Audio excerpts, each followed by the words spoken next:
This week is all about stepping out of the shadow and into the light. And that's because our main highlight this week is Mars leaves shadow after a very tumultuous and very long Mars retrograde phase that started in October of 2024. And that lasted from November into December and January and February and March, April. And here at the very beginning of May, Mars is finally out of shadow. So this is really exciting. As well, this week, we do also have Venus moving back into Aries.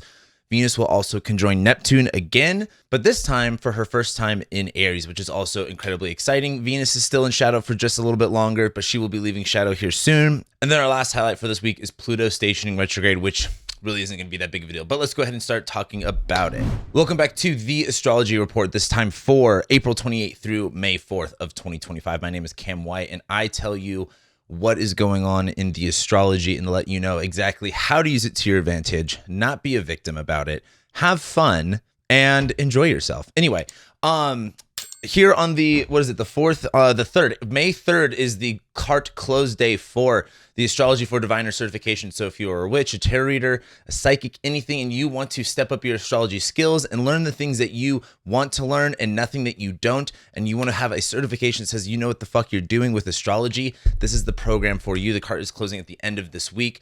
Again, this is something we already have. What's today? We have two lectures. I don't remember where I'm at. My brain is still scattered all over the place. But anyway, this is something I'm really passionate about doing, helping people learn astrology in a manner that's going to benefit them the most. And so if you're interested in that, make sure you check out the link in the description below. So we start Monday off with the moon still in Taurus, and it's going to be conjoining Uranus. It's going to then make a sextile to Saturn and Venus. Now, we're just getting off of this new moon in Taurus. The moon is starting to become visible here. And now that we're in Taurus season, something I think a lot about with Taurus season is like, there's like this excitement to Aries season. Everything's beginning. Everything's like springing forward. Taurus season is finding that grounded, finding that stability, that sense of stability, at least within the season.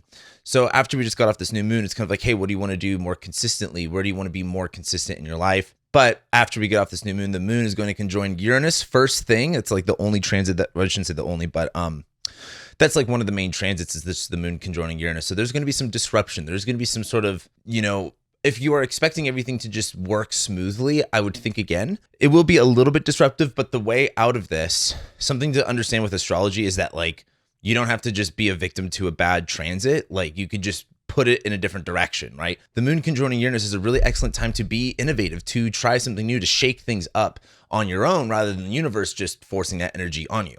So we start Monday off with that moon Uranus conjunction. That doesn't happen until a little bit later in the afternoon into the evening. And then the moon will then sextile Saturn and Venus. What's nice about this is that it's kind of like, hey, disruption happens, innovation thing happens, and then things end up working out because the moon is just making a sextile to Saturn and Venus. Then once we get to Tuesday, the moon is going to ingress into Gemini. It's then going to make a sextile to Neptune. It's going to trine Pluto, and then it will be making a sextile to Mars. The moon going into Gemini, I think, is exciting because we're starting to slowly we're not exactly there yet, but we're starting to get all of the air and fire transits going on. And so even though it is Taurus season where our willpower, our vitality is a little bit more consistent, everything else is in fire and air. So there's a lot of passion. There's a lot of, like just things moving and happening. As the moon goes into Gemini, when the moon goes into Gemini, our emotions, the way that we're kind of thinking and feeling is a little bit more curious. It's a little bit more all over the place. It's going to sextile Neptune, which I think is fun for a new creative look. Like with Neptune now in Aries, it's going to be there for a long fucking time, right? So we're not just going to figure out Neptune and Aries stuff tomorrow. But the way I look at it is if Neptune is like, in a lot of ways, Neptune is the big mythos that kind of like is overarching in society in terms of like conversations and dialogues. But Neptune is also like visual media.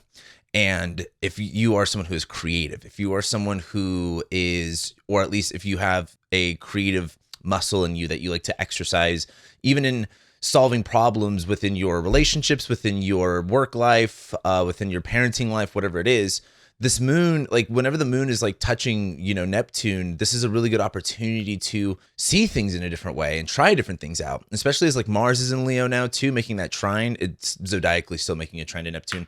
There's just a lot of like good energy for just trying new things and not being afraid to, get out of your own way and kind of move away from the old and into the new. So the moon sextiling Neptune is great. And then the moon trines Jupiter, which is at least in some regards, empowering after you try that. But the moon conjoining and touching outer planets is just kind of like not the biggest deal in the world to me, to be quite honest with you. But the moon will make a sextile to Mars. So the moon's in Gemini, sextiling Mars and Leo. The thing I wrote down for this is like a lot of clever action, right? We're thinking on our feet. We have a lot of, curious ideas. We're being able to be, quick. The moon making that sextile to Mars and Leo is kind of like not being afraid to call an audible, not being afraid to improv a little bit, and being a little bit clever and being a little bit more of trickster energy to, again, whether that's solve problems, take action that you need to take. It's Mars and Leo, so the actions that we're taking are very like, fuck you, I'm just going to do whatever the fuck I want kind of a thing. So that's exciting. So then we get to Wednesday. And on Wednesday, the moon, while it's in Gemini, is going to first make a sextile to Mercury in Aries, and then it's going to conjoin Jupiter in Gemini. Our first highlight of the day is Venus is moving back into Aries. She hasn't been there for a while, since March at some point. And then the moon will make a square to Saturn later on in the evening. Okay. I really think Wednesday's exciting because as the moon's in Gemini, first making that sextile to Mercury in Aries, again, there's a lot of this cleverness going on. Mercury being about communication and our ideas, like the left part of our brain that is very, rationality oriented. It's in the sign of Aries. It's in the sign of like, how do I attack? How do I initiate? What is the plan? And again, and that's also ruled by Mars and Leo. So Mars and Leo is like, go big or go home. The moon makes a sextile to Mercury in Aries, where when you have this moon in Gemini, making a positive aspect to a planet like Mercury, its home planet, or I should say the moon is ruled over by Mercury right now. So the moon making a positive aspect to Mercury is going to be good, especially for things like thinking, things like being like, you ever have like your, what is it? Your heart, your body, your soul, your mind, your body, your soul, whatever. And they're all kind of disconnected. There's a little bit more of connection going on here with that. So the moon makes a sextile to Mercury, but then it conjoins Jupiter. There's a lot of lofty ideas and feeling very positive, feeling very like, oh my God, the world is mine. I can do this. I can do that. The thing I wrote down was lofty ideas, but brain is working, which I was like, am I saying brain is not working? I think I said, but brain is working. So the way I look at this is, again, it's one of those things where, have you ever just like, maybe you struggled in school, you couldn't listen to the teacher, and then maybe just like on one day or on one occasion or for one lesson, you just like absorbed all the information, like how everyone who's my age remembers, the mitochondria is the powerhouse of the cell. We all remembered that for whatever reason. But we don't remember I don't remember what it's called. I almost said rheumatoid arthritis. It's not what it is. The little lower intestines of a cell. Anyway, so there's a exciting part about Wednesday, but then Venus goes into Aries. And the thing I wrote down is, if you remember what I was talking about a couple months ago, and the analogy I used or I shouldn't even say the analogy, the example I used for Venus and Aries was the Super Bowl, and how Jalen Hurts, Philadelphia Eagles, they didn't just win the Super Bowl, they took it. There's a lot of, and again, if you're not someone who watches football, given my audience demographics, I'm assuming not a lot of you do, but long story short, the Chiefs had it in for them for the most part. And the Eagles just made it to so blatantly, they just so blatantly took it from them in a way that was like, there couldn't be any sort of missed calls. There couldn't be any sort of weird thing. Like they just ensured that it happened by taking it. And so with Venus going back into Aries, we just got off of Venus conjoining Saturn and the North Node. Venus is direct. I've been talking a lot about like, what do you want? Are you honest about what you want? Are you playing big? And when I even say playing big, what I've been thinking a lot about is, I feel as if the concept of playing big isn't the correct word to use. I feel like it should be like playing honest. So not necessarily like, oh, playing big, like you're not playing big enough, but like maybe you're just not playing honest with yourself. Because I think if you were more honest, you would go farther or try to reach higher highs than you would be right now. And I think as Venus is moving into Aries again, this is the planet of love and fun and connection. She's going back into detriment, where, there's a raunchiness to it, but she's morning star. You can't worry about, how things are being perceived. You can't worry about, if you are, let's say, you have to fit the role that you are, if that makes sense. So like, let's say for analogies, you talk about two different girls. You have one that's a preppy cheerleader type high school girl, and then you have like another one that's like a goth girl. A lot of you think you're goth and you're not, but one can't really be the other, if that makes sense. And I know I'm going to get a flood of comments like, well, Cameron, but actually I'm just it's a fucking analogy. Just hang in there with me. You don't have to fucking fact check me on this. But why I'm saying that is, you have to be comfortable leaning into that role. And as Venus is going into Aries, this is Venus who is about love and fun and connection. Sometimes you're not going to be this posh, like, soft, simple thing. Like Venus, for example, this is what's funny about Venus and Aries reminds me of kind of like I'm trying to think of an a nice way of saying this. There's for example, there's going and flirting in with someone and kind of like walking around the concepts of like what you want. And then there's also times where you just say what you want. And that is what it is. And that's what a lot of Venus and Aries is. But let's look at this through a bigger perspective. Saturn's about to go into Aries. Neptune just went into Aries. We just got done with eclipses over in Aries. We talk about Pisces being about the ending and Aries being about the beginning. We just got done with this Venus retrograde here where there's a big reevaluation of what are the things that you're really asking for. Like if you could get anything that you want, why would you ask for something that's not exactly what it is that you want? Does that make sense? Like, so I look at Venus and Aries as you can't be afraid to be raunchy in terms of what it is that you want. You have to take it. You have to ask for it. You have to be so specific and you can't beat around the bush with it. I feel like Venus and Pisces is much more beating around the bush. I think Venus and Pisces is learning to be much more spongy, receptive to the concept of wanting something. Venus and Aries is like, great, that's mine. Give me that. I'm taking this. I want that. And you have to remember, this is something that's been kind of haunting me lately. You know, now that I'm 28, I'm almost 29. I've been thinking a lot about how like this is my life and how certain seasons are gone and I can't do anything about that. And I only have the future to look forward to. And I just kind of look at like, if I don't do something now, when there's this moment, when there's this time, then when do I get to do it? And the answer to that is never. And this is why I've talked a lot about like astrology as a time honoring exercise. You know what I mean? Honoring this time looks like making pivotal changes in the way that you understand yourself in terms of what you want and what you're willing to do to get it. And I think that requires a lot of honesty. I think that requires a lot of, and when I say honesty, I mean honesty when it comes to evaluating where you're at in your life and what is it that you want, and getting to a point where you're honest enough to where you can acknowledge, hey, these are the things I actually do want. And rather than sitting there and twiddling your thumbs about it, actually initiating some major action to get it. That's what this time is about. And you won't get this time again. Does that make sense? Now, for example, can you always rechange your life? Can you always flip the script? Yes, of course you can do those things. But I think right now is really special because it's now Neptune's into Aries. There's kind of like this new, like, do you want to be the first people that fly away, or do you want to be kind of like, do you just want to make sure you're not the last one? Does that make sense? Like, how many things in your life did you wait to do while you watched everyone else do it because you were scared, and then by the time you did it, you realized it wasn't all that scary and you regret not doing it sooner? That's why this like moment, in my opinion, is very important, because 2026 is not this way. 2026 is kind of fun. The second half of 2026 is not as fun. And the beginning of 2027 is not that fun. Then the rest of 2027 and 2028 are fine. And, you know, and 2029 is fine. You know, there's a lot of weird, 2029 is actually kind of cool, but in a really, really weird way. And so, but the energy of taking with what you have and doing it, taking what you have right now and just doing it anyway. This is the time to do it. And I think with Venus and Aries, you can't be like, well, you know, I kind of want this small thing. Like for me, I've been really just thinking about like music lately. Like I had quite a profound experience like last weekend around this stuff. And like I'll just be honest, like I want to be a famous rock star. I want to be an artist.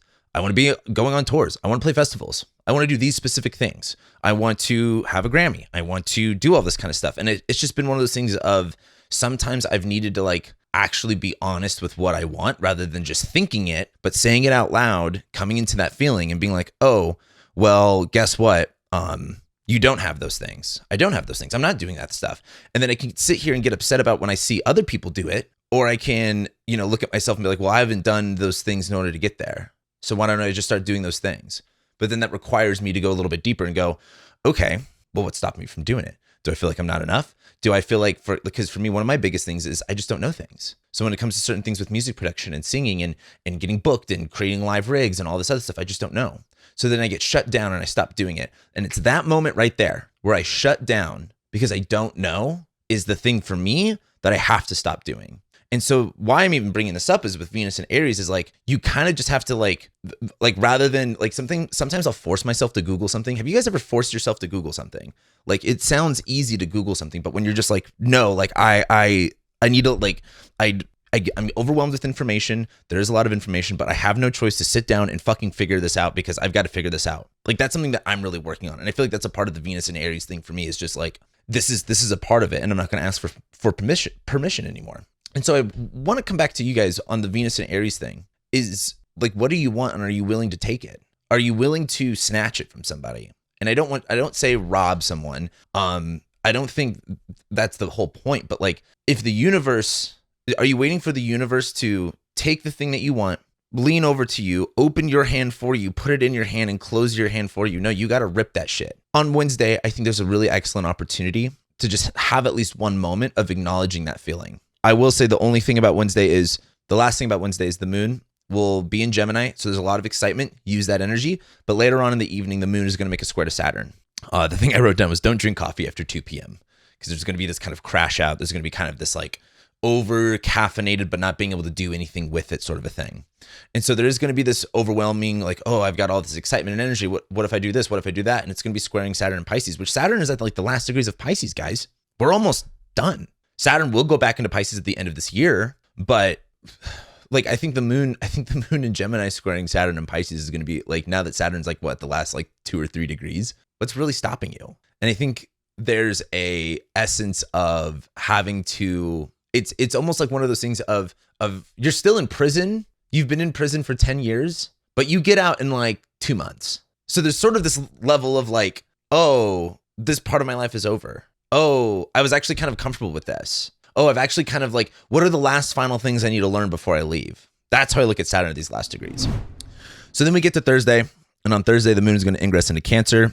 It will then square Venus in Aries and Neptune in Aries. So there's this level of like Thursday being kind of like protective and sensitive, but it just feeling a little like the moon is in Cancer where it's like, I want to be protective, but the moon squaring Venus in Aries is just like a little bit of like sensitivity around that. When I don't know how else to put it. I think the other way, I mean, we like the moon making aspects to Venus regardless of what aspects they are. But I do think that the moon making the square to Venus in Aries is like, okay, you're trying to take something, right? Do you need to be injuring yourself in order to do it? What do you actually like? I think a lot about, again, like nurturing and like being nourished and replenished with the moon in Cancer, and it's squaring Venus in Aries where it's like, hey, if you're going to go and like, for example, if you're going to go out and sunbathe and go sit in the hot sun, you need to be hydrated. That's the way I'd look at this. So before you just go and sit out, naked in the sun, make sure you have enough water. And then we get to Friday.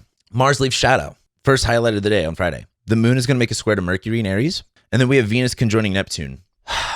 I almost don't know what to say because as Mars leaves Leo, or not Leo, but Mars leaves shadow, I mean, I would hearken back to September because it was in September was when Mars entered Cancer. It wasn't until October until Mars entered shadow. But you could really look back to September. So September, October, November, December, January, February, March, April. Now we're at May. That's a lot. It's a lot of time. What does Leo and Cancer rule in your chart? And what has changed there? And I think a lot of Mars in Leo is, again, resiliency, pride, a little bit of arrogance. But I think as Mars leaves shadow, there's this level of, it almost reminds me of a fighter who worked really, really hard to get to a championship area. And then they lost that championship.